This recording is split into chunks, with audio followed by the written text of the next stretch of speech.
زوجات واحد السيدة عامرة شوية راجل خدام في الجيش، وكانوا عايشين سعداء بحال أي جوج كوبل، والسعادة ديالهم ما كتشمل حتى واحد. كان كيبغيها من قلبه، وكان كيشوفها بأنها هي الدنيا وما فيها. ولكن واحد النهار كيجي نداء ديال الوطن واضطر يخليها ويمشي، وهو كيتقطع من الداخل وهي كتودعو بعينيها عامرين بالدموع.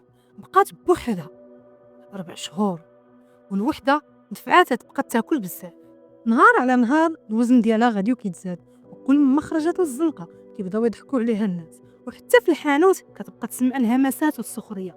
كانت كتبان قويه من برا، ولكن من الداخل كانت كتنكسر بالصمت. بعد المده ديال الجيش راجلها اخيرا كيرجع، شاف التغيير اللي كدوز منه مرته، ما لامهاش ما عيرهاش ما خوتش عليها، قرب منها وحضنها، جلس كياكل معاها بحال الا ما كاين والو باش حتى هي ما تحس بوالو، وقال ليها بابتسامه دافيه: الا بغينا نبدلو حياتنا نبدلوها بجوج. وبداو كيمشيو للنادي، وخطوه بخطوه ولات هي شويه شويه بدات النفسيه ديالها كتغير. هو كيشجعها ملي كتعيا، وكيشد بيديها ملي كيحس بها غدا وكتنكسر. ومع الوقت تبدل الجسم ديالها، وتبدل حتى القلب، حيت ولاو كيبغيو بعضياتهم اكثر واكثر، وتبدلات الحياه كامله. ولات زوينه ورشيقه، ولات عندها حتى الثقه في النفس اللي عمرها ما كانت عندها. والعبرة من هذه القصة ماشي الحب هو أنك تلقى شي واحد كامل، الحب هو توقف مع اللي كتبغي حتى يكمل في طريقه.